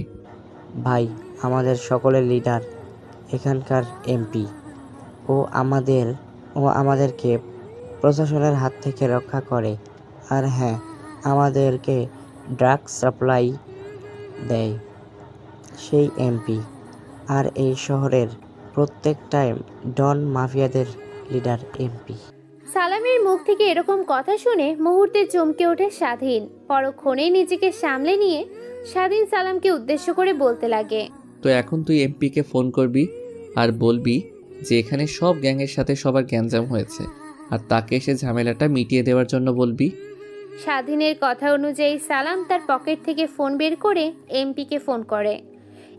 এমপিকে ফোন করে স্বাধীনের বলা কথাগুলো বললে ওই পাশ থেকে সালামকে উদ্দেশ্য করে এমপি বলতে লাগে, তুই তো ওদের বড় ভাই, ওদের আটকা, আমি আসছি 5 মিনিটে। কথাটি বলে ফোন কেটে দেয় এমপি। তারপর স্বাধীন আর তার ছেলে পেলে গোডাউন ঘর অপেক্ষা করতে লাগে এমপির। একটু পরে বাহিরে গাড়ির হর্নের শব্দ পায়, বুঝে যায় যে এমপি চলে এসেছে। তারপর তারা লুকিয়ে পড়ে।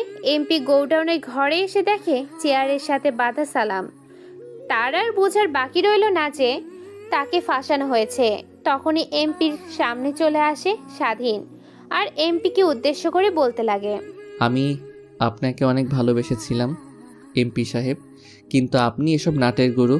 আপনি না বলেছিলেন যে এই শহরে কোনো মাফিয়া ডনদের আস্তানা থাকবে না, আর আপনি কিনা মাফিয়া ডনদের বাবা।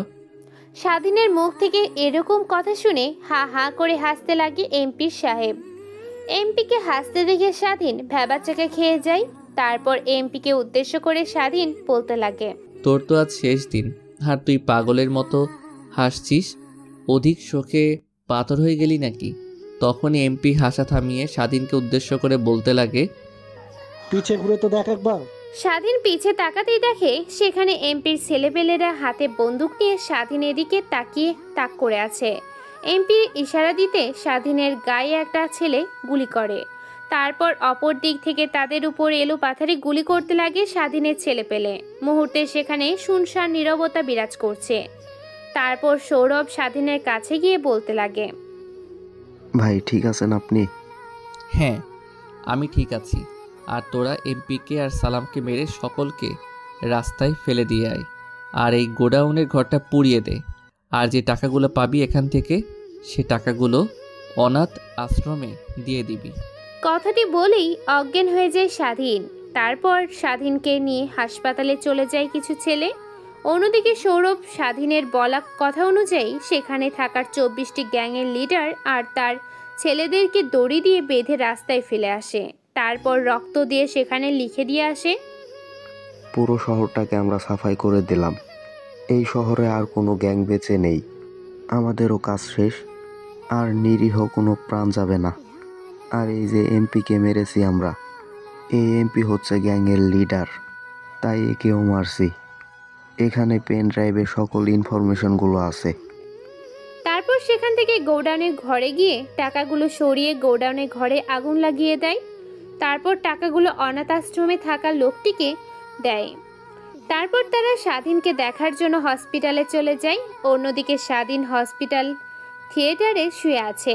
অপারেশন করেছে আর অপারেশনটা সাকসেসফুল হয়েছে। তখনই স্বাধীনের ফোন বাজতে লাগে। সৌরভ ফোনটা তুলে দেখে বাবা নামে সেভ করা। ফোন রিসিভ করে কি বলবে না বলবে চিন্তা করতে করতেই ফোন বাজা বন্ধ হয়ে যায়। একটু পর আবার ফোন বেজে ওঠে। সৌরভ ফোন রিসিভ করতে ওই পাশ থেকে স্বাধীনতার মা বলে ওঠে, বাবা কই গেছলি তুই? তোকে এতবার করে ফোনে পাচ্ছি না যে। এমন প্রশ্নে কি বলবে সৌরভ বুঝে উঠতে পারছে না। তারপর সৌরভ স্বাধীনের মাকে উদ্দেশ্য করে বলতে লাগে, আসলে আন্টি, স্বাধীন ভাইয়ের একটা অ্যাক্সিডেন্ট হয়েছে, আর সে এখন হাসপাতালে ভর্তি আছে। ওই পাশ থেকে এরকম কথা শুনে মুহূর্তে চমকে ওঠে স্বাধীনের মা। মুহূর্তেই নিজেকে সামলে নিয়ে স্বাধীনের মা বলতে লাগে, কি হয়েছে? আমার ছেলে আর এখন কিরকম আছে? চিন্তা করবেন না আন্টি, এখন স্বাধীন ভালো আছে, আর এখন বিপদমুক্ত। তারপর সৌরভ স্বাধীনের মাকে হসপিটালের লোকেশন দিয়ে দেয়। একটু পর সেখানে স্বাধীনের মা বাবা চলে আসে।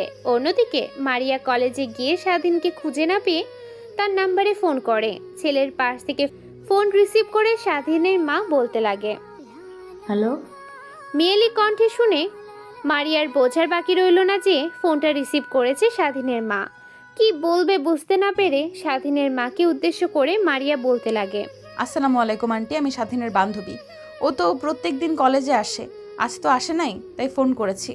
আসলে মা, স্বাধীন একটা গাড়ি অ্যাক্সিডেন্ট করেছে, তাই হাসপাতালে। হঠাৎ এরকম কথা শুনে মুহূর্তেই চমকে যায় মারিয়া। তারপর স্বাধীনের মাকে উদ্দেশ্য করে বলতে লাগে, এখন কিরকম আছে আন্টি স্বাধীন? আর প্লিজ একটু হসপিটালের লোকেশনটা বলবেন আমাকে। তারপর স্বাধীনের মা মারিয়াকে হাসপাতালের লোকেশনটা বলে দেয়। কিছুক্ষণ পর মারিয়া এসে দেখতে পায় স্বাধীন অজ্ঞান অবস্থায় বেডে শুয়ে আছে। এরকম অবস্থা দেখে নিজের চোখের পানি সামলাতে না পেরে সেখানে কেঁদে দেয় আর স্বাধীনের হাত ধরে বলতে লাগে, কি হয়েছে তোমার? প্লিজ কথা বলো, আর অভিমান করে থাকবো না তোমার সাথে, প্লিজ কথা বলো। একটা প্রয়োজনের স্বাধীনের মা কেবিনের বাইরে চলে গেছিল। একটা মেয়েকে স্বাধীনের হাত ধরে কেবিনে ঢুকিয়ে এরকম করতে দেখে মুহূর্তে অবাক হয়ে যায় স্বাধীনের মা। মুহূর্তে নিজেকে সামলে নিয়ে স্বাধীনের মা মেয়েটিকে উদ্দেশ্য করে বলতে লাগে, কে তুমি মা? আর আমার ছেলে হাত ধরে কান্না করছো কেন? হঠাৎ মেয়েলি কণ্ঠ শুনে পিছন করে দেখে একটা মধ্যবয়স্ক মহিলা দাঁড়িয়ে আছে। মারিয়ার আর বোঝার বাকি রইল না যে এটাই স্বাধীনের মা। আর মারিয়া স্বাধীনের মাকে তার আর স্বাধীনের সম্পর্কের কথাটা বলে দেয়। একটু পর মিটমিট করে স্বাধীন তাকায়। স্বাধীন তাকিয়ে মারিয়া আর তার মাকে সামনে দেখে তাদেরকে উদ্দেশ্য করে বলতে লাগে, আমি কোথায়? তুমি এখন হসপিটালে। একটা গাড়ি অ্যাক্সিডেন্ট করেছিল, তারপর তোমাকে হসপিটালে ভর্তি করা হয়েছে। এইভাবেই কেটে যায় হাসপাতালে 15 দিন। এই 15 দিন মারিয়া স্বাধীনের কাছ থেকে একটু সরেনি। মারিয়ার বাবা মাও এসে স্বাধীনকে দেখে গেছে।